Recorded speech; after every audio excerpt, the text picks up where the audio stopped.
Hello guys, may gugupitan po tayong estudyante. Akin muna siyang nilinyan bago ko siya umpisahan para alam ko saan ako mag-uumpisa magbawas. Sumunod ay gumamit ako ng Media Clipper Guard para pagbabawas doon sa batok saka doon sa likod ng tenga. Gumamit ako ng Media Clipper Guard.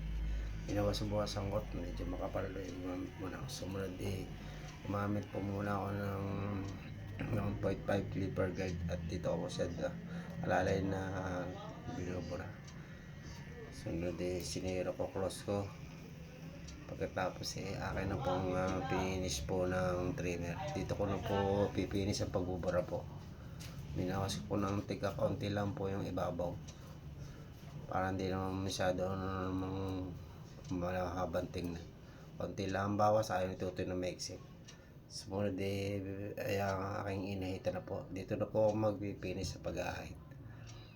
At ako ang nililinis ko na po yung mga balibong pusa. Tinatanggal-tanggal ko na doon sa may likod ng tenga.